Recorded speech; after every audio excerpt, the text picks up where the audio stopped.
요즘 여러분 어떻게 지내고 계십니까? 요즘 일상과 여러분의 삶이 어떠신지 모르겠습니다. 하나님의 백성들에게 하나님께서 우리에게 허락해 주신 참 큰 귀한 은혜의 복된 선물 중에 하나가 바로 뭐냐면요, 예배입니다. 예배는 주님 앞에 나가는 것이고, 예배는 주님을 만나는 시간이고, 또 예배는 주님과 함께 주님 안에 거하는 시간입니다. 요즘 문득 그런 생각이 좀 많이 들더라고요. 지금 전국적으로 대면 예배를 많이 거의 교회들이 중단하고 있고요. 저희도 이제 오늘부터 새벽 예배와 수요 예배, 주일 예배를 제외한 모든 예배와 모임들은 잠정적으로 9월 초까지 지금 코로나 상황들이 좀 진정될 때까지 일단 잠정적으로 멈추기로 그렇게 결정을 했습니다. 제가 고민하면서 주일 1부 예배와 2부 예배를 어떻게 할까 고민하다가 1부 예배는 저희가 지금 한 10분 정도 와서 예배를 드리시거든요. 그리고 2부 예배는 지난주에는 한 20몇 분, 30분 사이 이렇게 와서 예배를 드리셔서 그래도 조심스럽게 거리를 두고 예배를 좀 드리면 어떨까. 어차피 지금 영상으로 예배를 드려야 되기 때문에 그렇게 하긴 했지만 저희가 예배를 드릴 수 없는 더 이거보다 한 단계 더 나아가서 우리 3단계 거리두기를 시행하게 되면 저희가 현장에서 예배 드리는 것이 어려워집니다. 그러면 여러분, 우리가 어떻게 해야 될까? 여러분, 이것은 예배를 중단하는 것이 아니라, 예배를 멈추는 것이 아니라 우리의 예배의 자리가 옮겨지는 것입니다. 우리는 예배를 쉬는 것이 아니에요. 제가 주보에도 잠깐 좀 몇 글자 적었지만, 우리가 때때로 어떨 때 보면 무슨 급한 사정 때문에, 근무 때문에, 일 때문에 주일날 이곳에서 예배드리지 못하는 경우가 있습니다. 물론 여러분 최선을 다하십시오. 여러분 시간과 마음을 여러분 만약에 이곳에서 대통령을 만난다고 하시면 근무 조정하실 수도 있을 거잖아요. 어떤 경우에는 아파서도 입원했다가도 병가로 외출로 나올 수 있거든요. 여러분, 우리의 마음과 중심과 자세가 중요합니다. 그렇게 주님 앞에 이곳에 나가는 것이 최선이지만, 하나님께서 때때로 우리의 삶의 예배를 이곳 말고 우리의 삶의 자리에서도 받기를 원하세요. 우리 예배 자리가 옮겨지는 것입니다. 초대교회 당시에 많은 그리스도인들이 큰 핍박이 있었어요. 예수님 믿는 거, 모이는 거, 굉장한, 모이기만 하면 잡혀가고 매맞고 죽임당하기도 하고, 그런 큰 어려움 가운데 뿔뿔이 다 흩어졌어요, 다른 지역으로. 그런데 여러분, 더 놀라운 일들이 벌어지잖아요. 그들이 모이다가 흩어졌을 때 흩어졌던 그 자리가 하나님을 예배하는, 주님을 사모하고 찾는 자리로 변화되잖아요.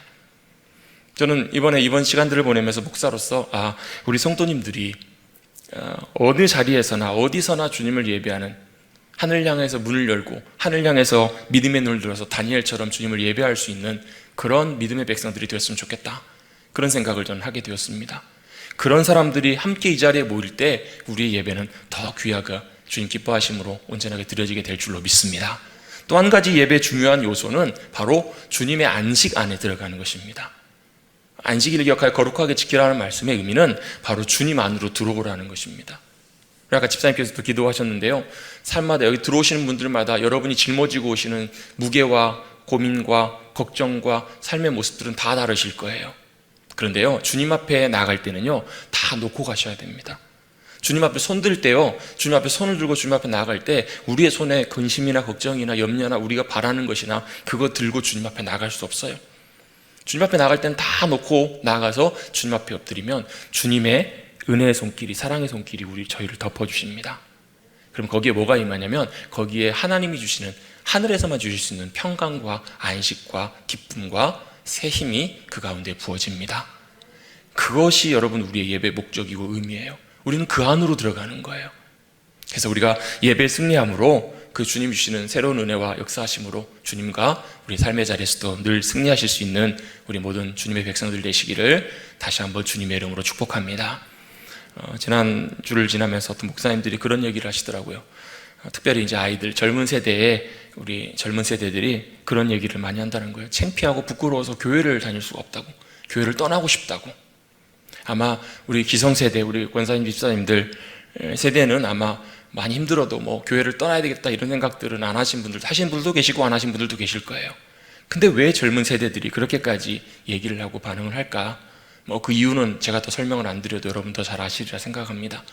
어떤 특정한 사람들, 특정한 교회, 특정한 사람들의 문제가 아니라 실제로 보면 하나님께서 다 드러내신다라고 저는 그렇게 생각합니다. 저희가 연초만 해도 코로나 사태가 터졌을 때 2월달 지나면서 3월 지나면서 신천지가 다 폭로가 되게 됐잖아요. 신천지를 통해서 어마어마한 확산이 있었고, 또 신천지가 어떤 것인지, 어떤 집단인지를 세상 사람들도 안 믿는 사람들도 다 알게 됐어요. 근데 요즘 뭐라고 사람들이 얘기하냐면요, 그래도 신천지가 더 낫다, 그래도 교회보다 신천지가 더 낫다, 이렇게 반응을 하고 평가를 합니다. 젊은 사람들은 그래요. 많은 사람들이 사람들이 모여서 집회하는 것만 봐도, 광화문만 쳐다봐도, 또 사람들이 교회에서 모여서 예배 드리는 것만 봐도 참담하다는 거예요. 막 부하가 치밀어 오른다라는 거예요. 결혼하기로 했는데 결혼을 내후년으로 미뤄야 되고, 삶의 모든 기회들이 다 차단되고, 그렇게 본인들은 애쓴다고, 본인들 입장에 애쓰고 잘 지킨다고 했는데 순식간에 다 퍼져버리면서 신천지 때보다 더 큰 파급력으로 어마어마하게 확진자들이 늘어나고 있는 모습들을 보면서 안 믿는 사람들, 또 그리스도인들 가운데서도 많은 자괴감과 참담함과 어려움 가운데 있는 모습들을 많이 보게 됩니다. 뭐가 문제일까요? 여러분, 모든 문제의 원인은 밖에 있지 않습니다. 모든 문제의 원인은요, 안에 있습니다. 여러분, 하나님께서 이스라엘 백성들에게 가나안 땅을 약속으로 주시잖아요. 그 땅을 가봐라, 젖과 꿀 흐르는 땅이고 그 땅에서 어마어마한 번영과 풍성함과 영광이 거기에 있을 것이다. 근데 혹시 가보신 분은 아시겠지만 거기에는 도저히 그런 조건이나 상황들이 갖춰져 있지 않는 땅이에요. 강도 없어요. 여러분, 큰 문명이나 거대한 나라가 세워지기 위해서는요, 대체적으로 보면 황하강, 나일강, 유브라테스강, 티그리스강, 이런 강들이 있어야 그 당시에는 문명과 어마어마한 제국이 세워지는 때예요. 근데 하나님께서는 그 땅에 그거 하나 주시지 않으세요. 요단강 마를 때는 그냥 지나갈 수도 있는 작은 강 가고요, 겨우겨우 하늘에서 비가 내려야 먹고 살 만한, 어떻게 보면 정말 척박한 땅을 하나님께서 약속으로 주셨던 이유는 바로 번영이, 성공이, 복이 환경적인 조건이나 여건에 있는 것이 아니라 거기에 하나님의 백성들 가운데 하나님이 함께 하셔야 그곳이 젖과 꿀이 흐르는 복된 땅이 되기 때문인 줄로 믿습니다. 그게 중요한 거예요. 여러분, 이것은요, 동시에 뭐와 연결되냐면 하나님께서 아브라함에게 하셨던 약속하고도 동시에 연결이 돼요. 하나님께서는 아브라함을 왜 부르셨을까? 하나님께서 우리를 왜 부르셨냐면요, 우리를 하나님의 복과 은혜와 생명의 통로로 우리를 부르신 거예요. 그 말은 무슨 뜻이냐면 아브라함이 거기 있으므로 주님이 거기 함께 해주셔서 그 땅이 복되는 거예요. 그렇다면 우리도 마찬가지입니다. 우리도 그렇게 되어야 됩니다. 그런데 그렇게 되지 않고 있다는 얘기는 하나님이 문제가 아니시라 우리가 문제라는 거예요. 하나님은 절대로 그냥 아무렇지도 않게 아무 이유 없이 계획과 뜻 없이 그냥 즉흥적으로 그렇게 행하시는 분이 아니세요. 이 역대하 말씀에 보면 여러분 잘 아시는 말씀 있잖아요. 솔로몬이 하나님 앞에 믿음으로 기도할 때 주님 말씀하셨던 말씀, 성전을 봉헌하고 나서 주님 말씀하신 말씀 있잖아요. 나의 백성이 다 겸비하여 겸손하게 하나님을 찾고 구하고 엎드리며 기도하고 하나님 얼굴 구하고 그들의 악한 길에서 떠나면 그 땅을 고칠지라. 근데 그 앞에 뭐라고 말씀하고 있냐면 그 13절 말씀에 보면 혹 그 땅에 재앙이 임하거나 기근이 임하거나 메뚜기가 소산물을 다 먹어버리거나 전염병이 돌거나 전쟁의 위협이 있거나 이런 일들이 생길 때 그때 뭐 하라는 거예요? 내가 하나님을 떠났는지 확인해 보라는 거예요. 여러분, 실제로 그렇잖아요. 여러분, 여러분 잘 아시는 유명한 지금 병원에 있는 그분, 목사라고 얘기하기도 좀 그렇습니다. 그분은 어떻게 보면 그분이 머리가 아니라 행동대장이잖아요. 그분은 그냥 앞에서 총대 맨 분이잖아요. 뒤에 어떤 분들인지 여러분 잘 아시잖아요. 거기에 여러분 한국교회가 있습니다. 상당수가. 지금은 전혀 이런 일들이 터지니까 아니라고 얘기하지만 얼마 전까지만 해도 한국교회 유수의 이름만 내면 아시는 대교회 목사님, 장로님들 다 거기 함께 한편에 섰었잖아요. 왜 그런 일들이 벌어질까? 여러분, 하나님을 떠나면요, 분별력이 먼저 가려집니다. 세상 사람들보다 오히려 더 시대와 상황과 현실을 제대로 분간하지 못하고 그것 때문에 큰 수치와 어려움을 당합니다. 그 이유는 딱 한 가지입니다. 하나님께서 우리가 깨닫기를 원하시기 때문에 어디서부터 빗나갔는지 무엇이 문제인지를 온전하게 알고 돌이키지 않는다면 여러분, 이 재난과 고난을 통해서 주님이 정말 원하시는 것을 우리는 깨닫지 못할 거예요. 우리는 이 고난과 어려움이 빨리 끝나게 해달라고 기도하기 전에 먼저 하나님 우리를 고쳐달라고, 하나님 우리를 다시금 새롭게 해달라고 주님의 은혜를 구하며 애통하는 마음으로 엎드려야 될 때인 줄로 믿습니다. 진정한 세상 사람들을 향한 사과. 여러분, 얼마나 많은 사람들이 큰 피해를 봐요. 여러분, 말할 수 없이 큰 피해를 교인들이, 성도들이, 교회가 미치고 있잖아요. 진짜 사과는 뭐냐면요, 우리가 참 그리스도인으로 다시금 새롭게 변화되는 겁니다. 진짜 하나님의 복의 통로로 말이 아니라 우리의 삶으로 보여지는 우리 귀한 삶이 되어서 우리를 통해서 이제는 하나님의 귀한 생명의 향기가, 아름다우심이 주님의 영광이 나타나는 데 귀하게 드려지시는 우리 귀한 성도님들 되시기를, 우리 한국교회 우리 모두가 되시기를 간절히 주님의 이름으로 축원하고 또 그렇게 기도해 주시기를 다시 한번 간곡하게 부탁을 드립니다. 이런 하나님의 나라의 백성의 삶, 그 삶을 살아가기를 주님은 원하세요. 우리가 계속 산상수훈 팔복의 말씀을 나누면서 이 말씀들은 단순히 이 말씀을 지켜야 천국 간다 만다 이런 의미가 아니라 이 땅에서 부름받은 하나님의 백성으로서 살아갈 때 거기에 뭐가 임하냐면 하나님의 나라가 임한다고. 하나님의 통치, 하나님의 나라가 임하면 심령이 가난한 이들 가운데 뭐가 임하냐면 천국이 임하고요, 애통하는 자에게 위로함이 임하고요, 온유한 자에게는 하나님의 나라의 땅을 기업으로 주시고요, 유업을 주시고요, 또 의에 줄이고 목마른 자에게는 하나님이 만족해 주시는, 여러분 여러분의 영혼 가운데 여러분 만족함이 있으세요? 하나님으로 인해서 주님으로 인한 의와 하나님의 역사하심으로 채워지는 그런 역사하심들이, 또요 오늘 긍휼히 여기는 자에게 긍휼히 여김을 받는, 또 마음이 청결한 자는 하나님을 보는 하나님의 나라의 백성이라 부름받는, 또 화평케 하는 자는 하나님의 나라의 아들이라 일컬음을 받는 이런 일들이 일어난다라는 거예요. 근데 이게 아니니까, 즉 하나님의 통치와 다스리심, 하나님의 나라가 우리 가운데 임하지 않기 때문에 우리 나라가 세워지고 내 나라가 세워지고, 여러분 하나님의 교회가 아니라 내 교회가 세워지면 이런 일들이 일어납니다. 여러분 하나님께서는 하나님의 나라가 이 땅 가운데 임하기를 원하세요. 그리고 하나님의 백성들이 이 하나님의 나라의 귀한 삶으로 나오기를 주님이 원하십니다. 할렐루야.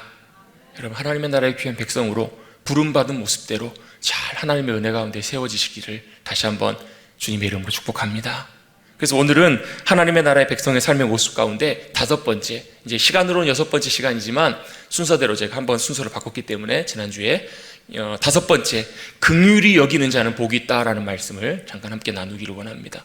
긍휼히 여기는 자는 복이 있나니 너희도 긍휼히 여김을 받을 것이다 라고 말씀을 하십니다. 이 말씀은 5번째 나와 있는 산상수훈 팔복의 말씀 중에 5번째인데요, 순서만 5번째가 아니라 사실 어떻게 보면 이 산상수훈의 말씀에서 주님이 전하시길 원하시는 말씀의 가장 중요한 핵심 중에 하나가 바로 이 말씀입니다.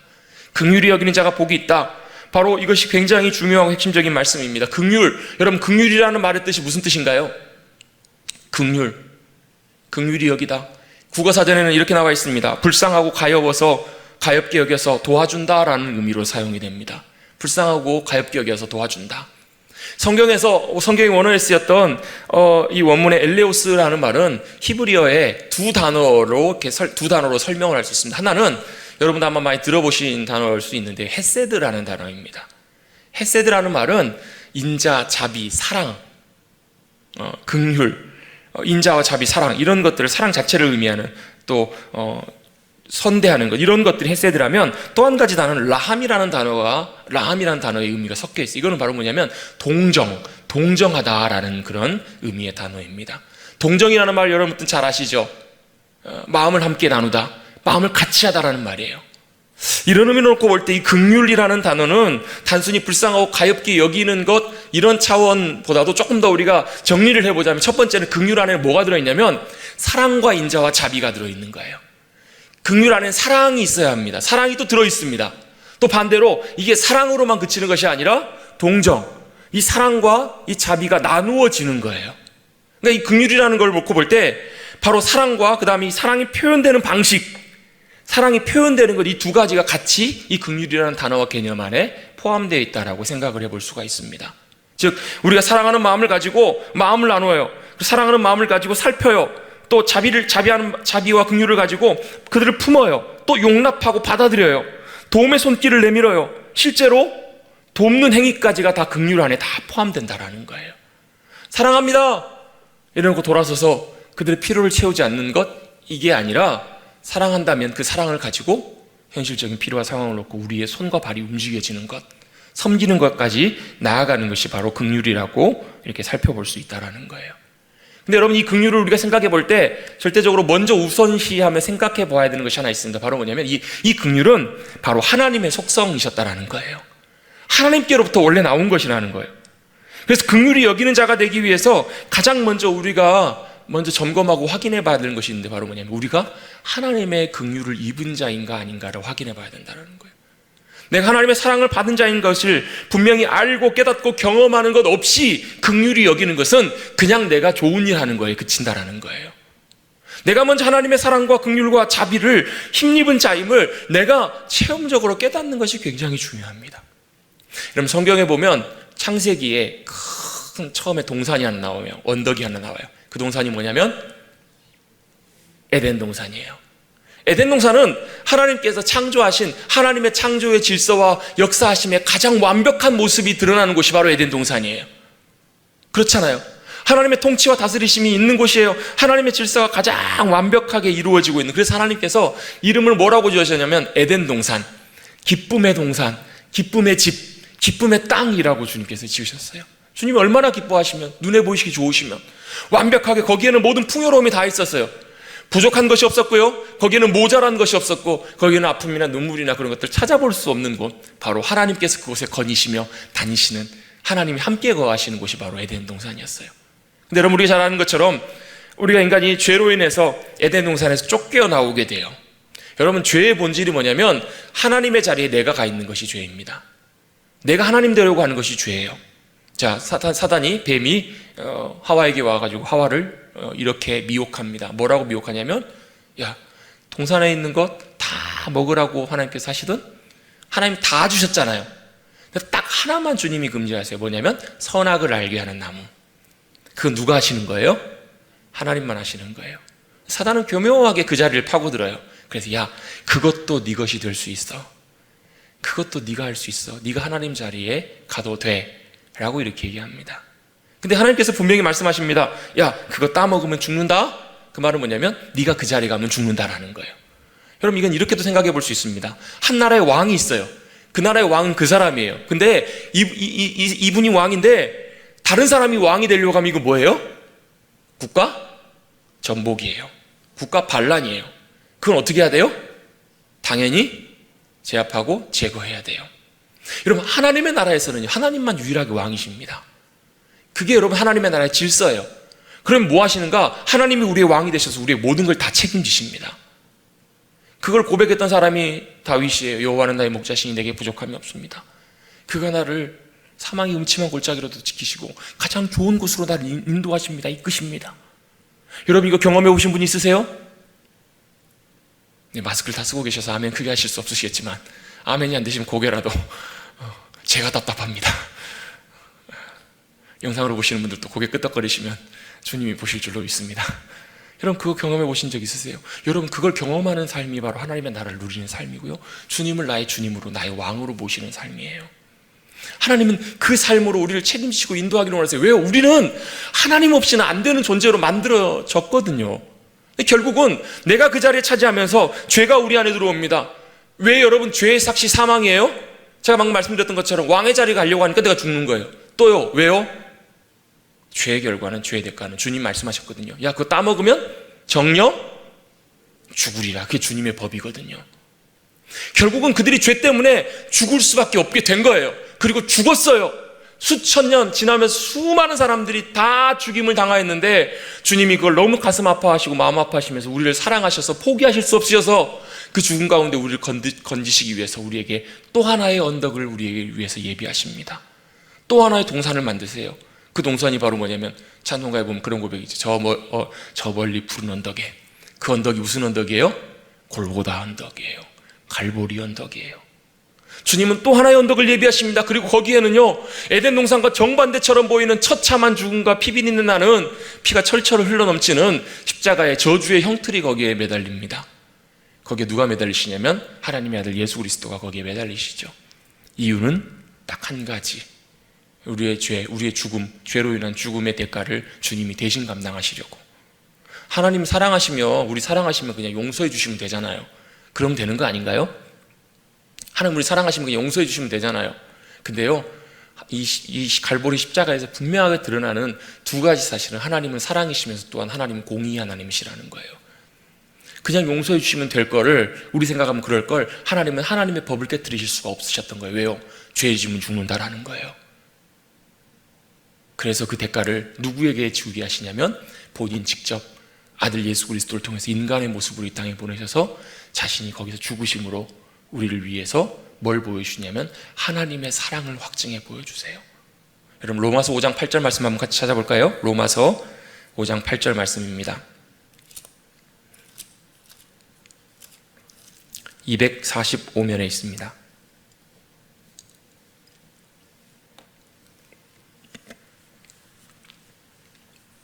제가 5절 6절 읽어볼게요. 소망이 우리를 부끄럽게 하지 아니함은 우리에게 주신 성령으로 말미암아 하나님의 사랑이 우리 마음에 부음받음이니. 뭐가 부어졌다고요? 하나님의 사랑이 성령님을 통해서.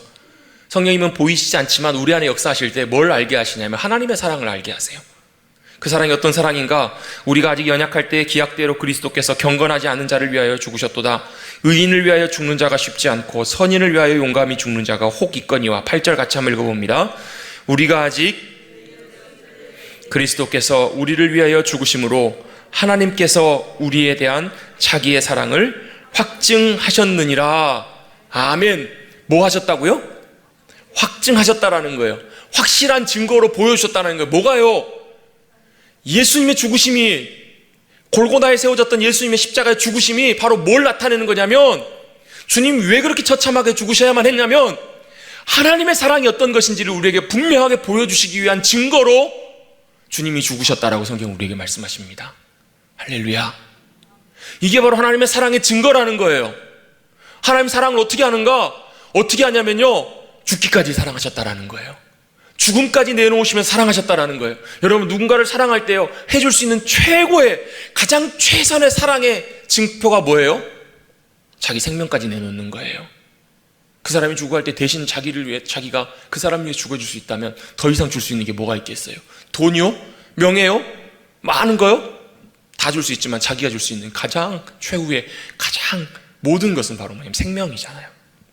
그 사람을 위해 생명까지 내어놓고 죽을 수 있다면, 여러분 한번 생각해 보시죠. 여러분 주변에 혹시 여러분이 죽어가는데 여러분을 위해서 대신 생명까지도 내어놓으시면 여러분을 사랑해 줄 수 있는 분이 있으신 분, 여러분 집에 가셔서 한번 물어보십시오. 여러분의 배우자에게, 남편분에게, 아내분에게, 자기 나 죽어가면 당신 나 대신 죽어줄 수 있어. 아마 이렇게 쳐다보시는 분들도 있을지 모르겠습니다. 무슨 이상한 소리 하냐고 그러실지도 모르겠습니다. 여러분, 그 쉬운 얘기가 아니잖아요. 자식이면 모르겠습니다. 자식이면. 근데요, 여러분 사랑하는 자식, 죄인을 위해서, 알지도 못하는 사람을 위해서, 그 사람을 위해서 대신 죽이도록 내어줄 수 있으시겠냐는 거예요. 여러분, 그 여러분 불가능하잖아요. 근데 하나님께서 그렇게 하신 유일한 이유는 하나님 우리 사랑하시기 때문에, 그게 바로 생명까지도 내어놓으시며 우리를 사랑해 주신 변치 않는 성경에 기록된 하나님의 사랑인 줄로 믿습니다. 그게 증명되어 있어요. 2000년 전부터 지금까지 변치 않도록, 주님 오실 때까지. 여러분, 하나님의 사랑은 변치 않기에 그 사랑이요, 얼마나 강력한지 죽음도, 세상의 어떤 것도, 강한 힘과 권세도 그 사랑에서 우리를 끊을 수가 없다라는 거예요. 자기 아들을 아끼지 아니하시고 우리에게 내어주신 이가 다른 좋은 것 우리에게 주시지 않겠냐는 거예요. 여러분, 성경 한번 더 찾아보겠습니다. 로마서 8장으로 한번 넘어가 볼게요.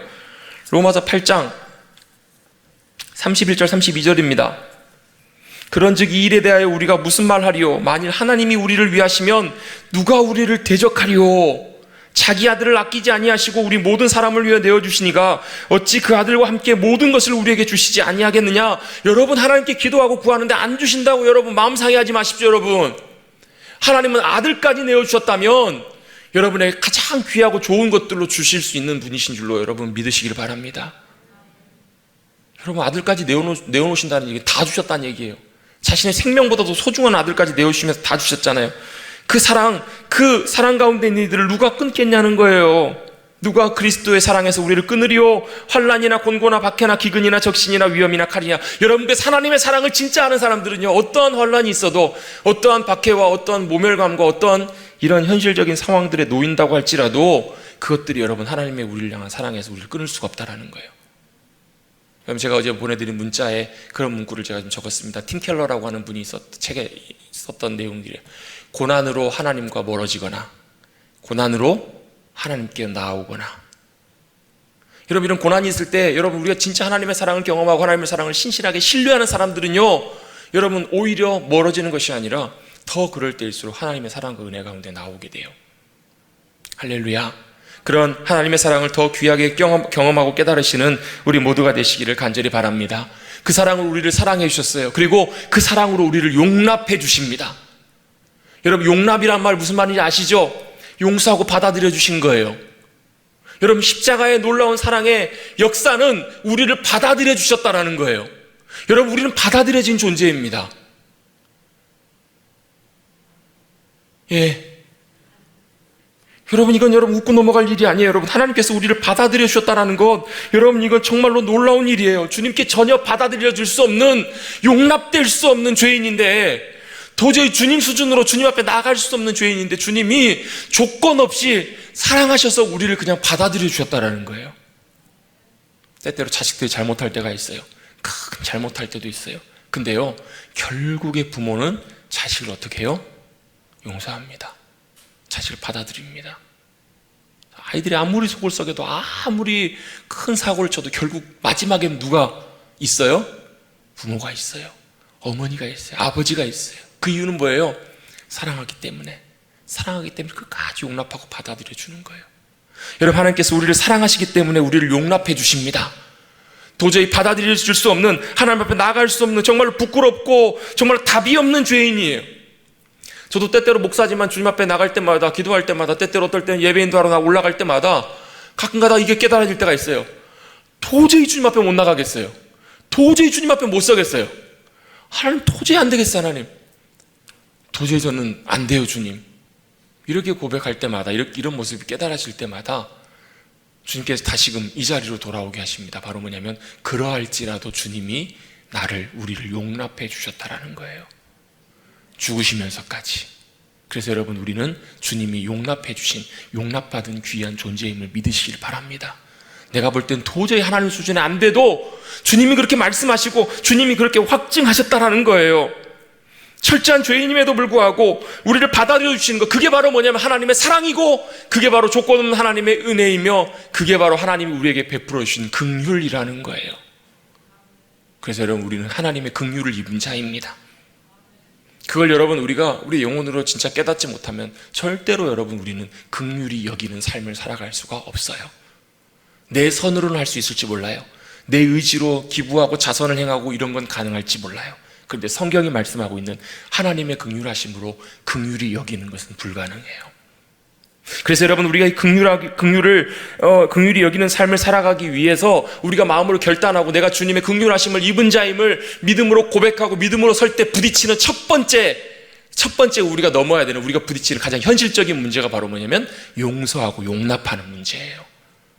가장 현실적으로 우리가 누군가를 긍휼히 여길 때, 긍휼히 여기기를 원할 때 우리가 제일 부딪히는 첫 번째 단계가 뭐냐면 누군가를 용납해야 된다라는 거예요. 여러분, 이게 참 쉽지가 않아요. 누군가를 용납한다라는 것. 여러분, 이 긍휼히 여기는 자라는 말 안에, 여러분, 그 동기 안에는 바로 뭐가 있냐면 사실 사랑이라는 게 포함되어 있거든요. 근데 현실적으로 여러분, 우리 타고난 인간의 본성으로 가장 어려운 것 중에 하나가 바로 이거예요. 그래서 여러분, 이 긍휼에는요 반드시 전제해야 되는 게 있는데 바로 뭐냐면 사랑이에요. 사랑이 전제가 되지 않으면 이 긍휼은 절대로 긍휼함으로 나아갈 수가 없어요. 그렇잖아요. 주님 주기도문에도 이렇게 말씀하시잖아요. 우리가 우리에게 잘못한 사람을 용서해 준 것 같이 우리를 용서해 주십시오. 여러분, 이게 조금 이따 제가 설명을 드리겠지만 이거는 어떤 조건적인 개념이 아니에요. 내가 용서했으니까 하나님 용서해 주세요, 이런 개념이 아니고, 조금 이따 말씀을 드릴게요. 사실 이 용서하는 것, 용납하는 것, 이건 정말 쉽지 않은 문제라는 거예요. 베드로가 주님을 찾아와서 주님께 이렇게 얘기를 해요. 주님, 제가 형제를 3번 용서할까요? 몇 번이나 용서할까요? 이 말은 뭐냐면 동일한 잘못, 동일한 실수, 동일한 일에 대한 개수를 말하는 거예요. 똑같은 잘못을 한 번 했어요. 여러분, 용서하실래요? 안 하실래요? 요즘은 여러분, 한 번 용서하기도 쉽지가 않습니다. 한 번도 이게 잘 안 돼요. 사람들의 분노의 게이지들이 이렇게 차 있어가지고요, 쉽지 않아요. 특별히 막 피곤하고 짜증나고 힘들 때는 더 이게 용납이 잘 안 돼요. 한 번 용서했어요. 한 번 용서했어요. 근데 똑같은 일을 2번 해요. 그럼 어떻게 돼요? 내가 너 용서한다. 그래서 처음에는 용서하고 이렇게 하지만 2번째는 어떻게 해요? 내가 너 용서한다. 그러면서 단서를 붙여요. 뭐예요? 이제 마지막이다. 왜요? 우리 한국 사람들은 삼시세판 3번이니까요. 여러분, 똑같은 것을요 3번 똑같이 여러분 상대방이 나에게 실수하고 그렇게 고의를 행한다고 생각해 보세요. 그거 용서하기 쉽지 않습니다. 베드로가 어떻게 보면 자기 잘했다라는 거예요. 주님, 제가 3번 용서했는데 이 정도면 잘했죠? 몇 번이나 할까? 이 정도면 되지 않았어요? 7번까지 할까요? 예수님 뭐라고 말씀하세요? 70번씩 7번 하라. 490번 하라는 말이 아니라 이 7이라는 숫자는 완전의 수예요. 무한대로 용서하라는 거예요. 가슴이 턱 막히시는 분 있으실지 모르겠어요. 여러분, 이거 쉬운 문제가 아니에요. 그래서 여러분, 하나님의 사랑이 전제가 되지 않으면 도저히 용서할 수 없는, 용납할 수 없는, 이게 그거예요. 그런데 주님께서는 그 말씀을 하신 다음에 이어서 무슨 얘기를 이어서 하시냐면 마태복음 18장에 1만 달란트 빚진 자의 이야기를 비유로 말씀을 하세요. 베드로에게 설명을 해주시는 거예요. 자, 1만 달란트 빚진 자가 있다. 여러분, 1만 달란트가 지금 시세로 보면 대략 어느 정도나 될까요? 1만 달란트. 1달란트를요, 금 시세로 금 1달란트로 한번 환산해 보면 대략 뭐 6천 데나리온이라고 하는데, 금으로 따져보면 그게 요즘 시세로 치면 대략 한 30억에서 35억 정도 됩니다. 한 달란트가. 그러면 1만 달란트면 대충 얼마일까요? 제가 미리 계산해 왔습니다. 약 30조에서 35조 이상 됩니다. 그리고요, 이걸 1년 하루 1달란트가 이제 1데나리온이 하루 품삯이고 1달란트가 이제 6천 데나리온이잖아요. 이걸 계산해 봤더니 대충 한 사람이 하루 일당으로 쳤을 때 며칠을 일해야 되냐면 15만 년을 일해야 갚을 수 있는 돈이랍니다. 여러분, 15만 년 열심히 일해서 갚으십시오. 이건 뭐냐면 도저히 사람의 차원에서 그의 인생을 통해서 갚을 수 없는 빚을 진 사람이란 뜻이에요. 그 임금이 빚을 정산하기 위해서 그 사람을 부릅니다. 다 갚으라고 얘기를 해요. 안 되면 너 몸도 팔고 네 재산도 팔고 네 아내와 네 자식들도 다 팔아서 다 갚으라. 그랬더니 이 사람이 어떻게 해요? 도저히 갚을 수가 없어서 주인님, 임금이요, 갚겠습니다. 제발 저에게 기회를 주십시오. 용서와 은혜를 구하잖아요. 긍휼을 구하잖아요. 그 모습을 가만히 봤더니 왕이 어때요? 그 임금이 어때요? 빚을 빌려준 사람이 보니까 그때 무슨 마음이 드는 거예요? 불쌍히 여겨. 그때 무슨 마음이 드는 거냐면 긍휼이 그 가운데 함께한 거예요. 여러분, 긍휼이 없었으면 그 사람은 끝이죠. 뭐 사정한다고 뭐 그게 어디 통해요? 그냥 다 처분했겠죠. 근데 그를 불쌍히 여깁니다. 긍휼히 여깁니다. 그리고 나서 그를 용서해주고 탕감해줍니다. 여러분, 1만 달란트 빚졌는데 여러분 탕감받으면 얼마나 기분이 좋겠어요. 신나게 기분 좋게 나오다가 누굴 만나요? 자기 동료 한 사람을 만나요. 동거한 한 사람을 만나요. 기분 좋게 만났더니 생각이 나네요. 빌려줬던 100데나리온이 생각이 난 거예요. 100데나리온 갚으라고. 100데나리온 얼마 정도 낼까요? 100일치 품삯이니까 뭐 10만 원, 15만 원 하루 일단 계산한다고 치면 한 1000만 원, 1500만 원 정도 되겠죠. 그 돈이 여러분 큰 돈인가요? 작은 돈인가요? 큰 돈이에요. 작지 않은 돈이에요. 여러분, 그 정도는 뭐 그냥 여러분 안 갚아도 되나요? 저는 피눈물 날 것 같은데요. 뭐 그걸 빌려드릴 돈도 없지만, 여러분, 작은 돈이 아니에요. 어떻게 보면 그 사람에게도 필요한 돈일 수도 있어요. 근데 다짜고짜 그걸 생각이 나서 뭐예요? 그 사람은 그 빚 갚으라는 거예요. 그래요. 그 사람은 결국 감옥에까지 집어넣어 버려요. 그 얘기를 누가 들어요? 임금이 들어요. 빌려줬던 사람이 들어요. 그리고 나서 그 얘기를 들었더니 어떤 마음이 들까요? 내가 어떻게 불쌍히 여겨서 긍휼히 여겨서 널 용서해줬는데 그놈은 1만 달란트가 100데나리온 비교도 안 되는 금액인데 뭐 10,000,000대 1도 아니죠. 뭐 10만 대 1, 100만 대 1 정도 되나요? 그런데 그거 용서 못하고 집어넣어 버렸다고 임금이 화가 나가지고 다시 그를 잡아가지고 다 갚도록 감옥에 집어넣어 버려요. 여러분, 이 얘기는 단순히 갚고 안 갚고의 문제가 아니라 1만 달란트 빚진 자가 누구임을 주님 말씀하시냐면 바로 우리인 것을 주님 말씀하고 계시는 거예요. 나예요, 나. 뭐라고요? 같이 한번 해보겠습니다. 내가 1만 달란트 빚진 자입니다. 갚을 수 없는 그 빚, 그 죄의 빚과 사망과 저주의 빚을 주님이 긍휼히 여겨주심으로 탕감해 주셨기 때문에 우리도 어떻게 하라는 거예요? 그 주님의 긍휼하심으로 용납하고 용서하고 사랑으로 섬기고 이해하고 그렇게 하라라고 주님 말씀하시는 거예요.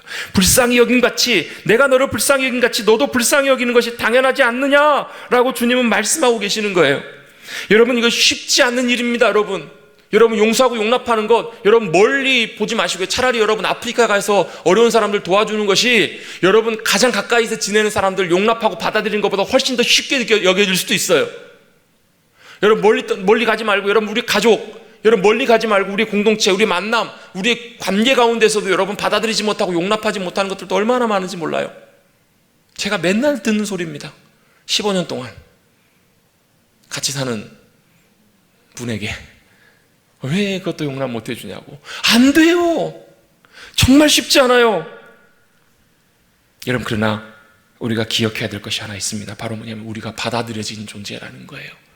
주님이 우리를 용서해 주셨기에 우리도 용서받은 자이기 때문에 용납하고 용서해야 됩니다. 할렐루야. 여러분, 우리가 용납하고 용서하려고 하면 쉽지 않지만 할 때마다, 그게 안 될 때마다 여러분 이게 생각날 수 있도록 기도하시기를 바랍니다. 주님, 내가 용서받은 자임을, 내가 하나님의 긍휼을 입는 자임을, 내가 받아들여진 존재임을 기억하게 하옵소서. 여러분, 그 순간에 기억이 나면 그래도 용납하실 거예요. 그래도 용서하시려고 여러분 몸부림치실 거예요. 여러분, 쉽지 않아요. 그러나 여러분, 우리가 그렇게 긍휼히 여기는 것이 하나님 입장에서 보실 때 1만 달란트 빚진 자를 용서해 주신, 바로 용서해 준 그 임금과 같다는 것을 기억하시고 여러분 잘 용납하고 용서하실 수 있는 저 여러분 되시기를 주님의 이름으로 축복합니다. 저도 잘 안 돼서 순간 방금 목이 맨 것 같아요. 걸리는 것 같아요. 쉽지 않아요. 여러분, 바로 그것이 우리가 해야 될 긍휼의 귀한 모습이에요. 부딪히는 첫 번째 모습이 용서하고 용납하는 거예요. 그리고 거기서 그쳐서는 안 돼요. 말로만 그치는 것이 아니라 이 긍휼은 우리의 손과 우리의 행함으로 동시에 또 나타나야 될 필요가 있어요. 마음으로만 긍휼히 여겨주고 불쌍히 여기고 긍휼히 여기는 것을 그치는 것이 아니라 우리의 손과 우리 행위가 나타나서 실제 필요를 채워주고 실제로 돕는 것이 굉장히 중요해요. 여러분, 물론 여기에는요 하나님의 지혜가 너무너무 필요합니다. 진짜 하나님의 지혜가 필요해요. 어떤 것이 진짜 그 사람을 잘 돕는 것인지 참 어려운 문제거든요. 저도 교회를 섬기다 보면 때때로 그런 경우들이 있어요. 안 믿는 사람들이나 주변 사람들에게 어디까지 배려하고 어디까지 이해해주고 어디까지 손해봐야 되는가, 어디까지 받아들여줘야 되는가, 여러분께 참 쉽지 않을 때가 있어요. 왜요? 사람들은요 배려해주면 권리라고 생각을 해요. 참 어려울 때가 참 많아요. 쉽지 않을 때가 너무너무 많아요. 그리고 여러분, 어떤 경우에 보면 도와주는 것이 그 사람에게 그 순간에는 도움이 되는 경우가 있지만 해가 되는 경우들도 있어요. 저도 예전에 막 지하철 타고 다니거나 이러면 많은 거린들이 막 도움을 구해요. 그럼 그때마다 사실 갈등이 되는 거예요. 도와줘야 되나 말아야 되나, 돈이 얼마 없는데 이거 줘야 되나 말아야 되나. 여러분, 어떻게 해야 될까요? 어떤 경우에는요 그것을 악의적으로 이용해서 오히려 그 도와주는 것 때문에 그 사람의 영혼이 망치는 경우도 되게 많아요. 동물이 쩔쩔 굶으면서 어렵게 있어요. 근데 어떤 경우에는 그 동물에게 먹을 걸 주고 도와주는 것이 그의 야생성이나 그의 관계를 다 깨트려 버리는, 오히려 그게 더 해를 끼치는, 망치는 그런 경우들이 있는 것처럼 우리의 삶도 마찬가지로 그런 일들이 굉장히 많아요. 복잡하고 어려워요. 아이들이 와서 교회에 와서 물 마시고 놀다가 막 이런 일들이 있을 때, 여러분, 제가 요즘은 좀 덜하지만 얼마 전까지는 제가 용서할 수 없었던 일들이 있어요. 화장실을 쓰고 불을 안 끄고 가요, 애들이. 그 막 켜져 있으면 볼 때마다 부하가 치밀어 올라요. 여러분, 어떻게 해야 될까요, 여러분? 당연히 여러분 관리하고 당연히 가르치고 하는 것들은 참 중요해요. 그런데 여러분, 우리의 마음속에 어떤 마음으로 그런 것들을 해야 될까? 참 하나님의 지혜가, 하늘의 지혜가 너무너무나 필요해요. 왜요? 다 할 수 없거든요. 우리가 할 수 있는 건 한계가 있거든요. 그래서 그런 고민이 들 때마다, 우리 그리스도인으로 우리가 성도로 살아갈 때 고민이 들 때마다 저는 이렇게 한번 해봤으면 좋겠다라고 고민을 합니다. 바로 뭐냐면, 예수님이라면 어떻게 하실까? 그 순간에 예수님이라면 어떻게 하실까? 예수님 뭘 원하실까? 그래서 예수님께서 이렇게 하길 원하신다면 우리가 믿음으로 순종하는 믿음의 자세가 필요하다고 저는 그렇게 생각을 합니다. 그렇게 우리가 믿음으로 순종하며 드리며 나아갈 때 그 긍휼의 섬김이 바로 뭐가 될 수 있냐면, 바로 주님을 섬기는 섬김이 될 수 있다라고 성경은 말씀해요. 여러분, 우리가 긍휼, 섬김, 우리의 사랑의 수고를 얘기를 할 때, 여러분 마태복음 25장에 나오는 예수님의 말씀을 우리가 항상 같이 연결해 생각해야 돼요. 거기 무슨 말씀이 나오냐면, 임금이 마지막에 와서 결산을 하는데 양과 염소로 나눠요. 그러면서 양들을 향해서 이렇게 얘기합니다. 양은 사람을 말하는데 이 편에 있는 사람들 보고, 너희는 내가 굶주렸을 때, 내가 목말랐을 때, 내가 병들었을 때, 내가 감옥에 있을 때, 내가 아파하고 힘들어할 때 너희가 와서 나에게 먹을 것을 주었고 나의 상처를 돌아보아 주었고 나에게 마실 것을 주었으며 나에게 찾아와 주었다. 이 사람들이 의아해요. 뭐라고 얘기해요? 우리 주님, 제가 언제 그랬어요? 제가 언제 주님께 찾아가고 언제 주님께 대접해 드렸나요? 주님 뭐라고 말씀하세요? 지극히 작은 자에게, 우리의 삶의 자리에 있는 지극히 작은 이들에게 한 것이 바로 내게 한 것이다 라고 주님 말씀하고 계시는 거예요. 여러분, 이것이 우리에게 시사해주는 바는 굉장히 중요한 것들이 많습니다. 주님께서는 우리 주변에 있는 작은 이들, 우리가 돌아봐야 되는 그들을 통해서, 그들을 돌아보는 긍휼의 섬김을 통해서 그것이 바로 주님을 섬기는 것이라고 주님 말씀하고 계세요. 한 목사님이 아주 오래전에, 한 30년 전에 목회하고 계실 때 교회에 한 거린이 교회에 도와달라고 찾아오셨대요. 추운 겨울인데 찾아와가지고 하는데, 보통 이렇게 도와달라고 하시는 분들이 보면 좀, 어떤 분들은 좀 오래 하셔가지고 경력이 쌓이신 분들은 아무렇지도 않게 좀 도와달라고 뻔뻔하게 얘기하시는 분들도 많으세요. 근데 이분은 되게 쭈뼛쭈뼛 하시면서 옷도 그래도 깔끔하게 입고 오셔가지고 그렇게 하시는 걸 보면서 마음이 한편으로 좀 안쓰럽기도 하고 또 여러 가지 신경이 쓰여서 잠깐만 들어오시라고, 날씨도 추우니까 따뜻하게 잠깐 몸 좀 녹이고 가시라고 난로 있는 사무실로 인도를 해서 그리고 따뜻한 차를 한 잔 대접을 해드리셨대요. 차를 한 잔 마시면서 이런저런 얘기를 하다 보니까 그분이 왜 그렇게 지금 생활하는지, 목수였는데 사고로 인해서 다치고 그로 인해서 가정이 다 깨지고 그러면서 노숙을 하면서 이렇게 생활하고 있고 지금은 어디 숙소에서, 종교단체 숙소에서 머물고 있지만 거기가 일부러 자활을 의미를 주기 위해서 공짜로 밥을 주지 않고 조금의 돈을 받고 이래서 이래저래 지내고 있느라고 이런 얘기를 다 이렇게 하시더라는 거예요. 그 얘기를 다 듣고 있다가 차를 다 마시고 이제 일어나시려고 할 때 그 목사님이 그분에게 좀 도움 되신데 쓰시라고 돈을 좀 건네드렸나 봐요. 그랬더니 이분이 어떻게 했냐면 극구 그 돈을 안 받으시더라는 거예요.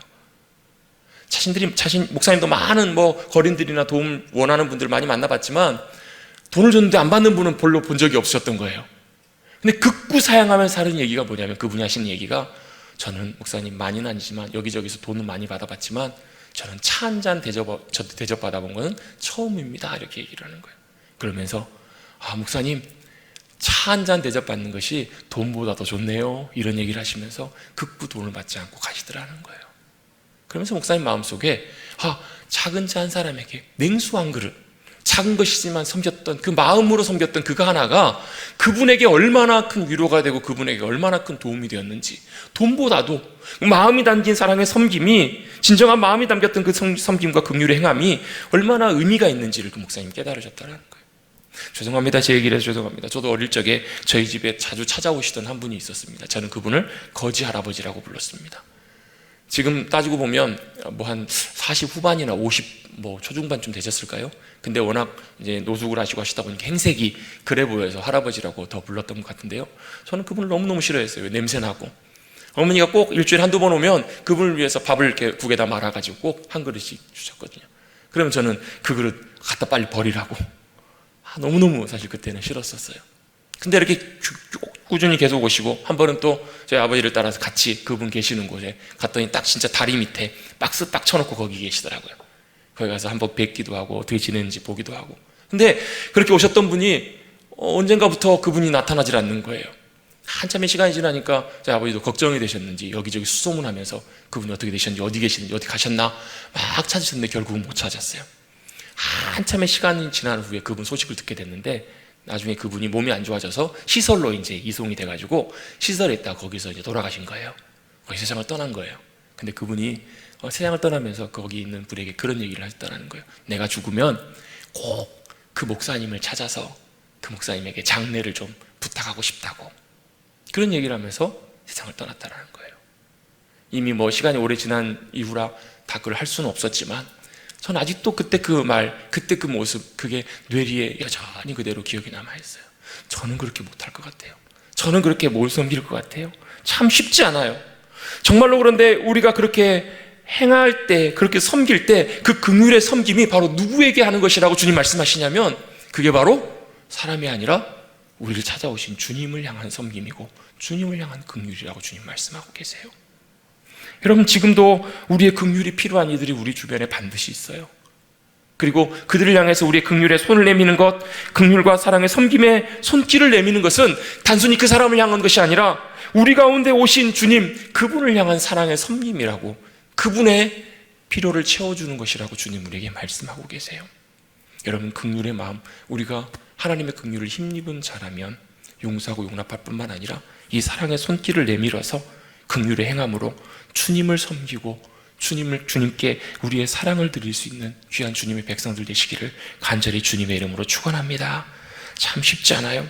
어렵지만 여러분, 내가 때때로 손해보는 것처럼 여겨지고 용서하고 용납하는 것 정말 하고 싶지 않을 때가 너무너무 많이 있지만, 여러분, 우리가 먼저 하나님의 용서와 긍휼을 힘입은 자임을, 우리가 하나님께서 용서해 주신 존재임을 늘 기억하시고, 또한 우리의 긍휼과 사랑의 섬김이 우리의 삶을 통해서 나타나서 이 시대에 정말로 하나님의 사랑이 무엇인지, 하나님의 함께하심이 무엇인지, 하나님의 빛이 무엇인지, 하나님을 믿는 그리스도인들의 백성의 삶이 어떤 것인지 여러분, 우리의 삶을 통해서 온전하게 드러내시는 주님의 귀한 백성들 되시기를 주님의 이름으로 축원합니다.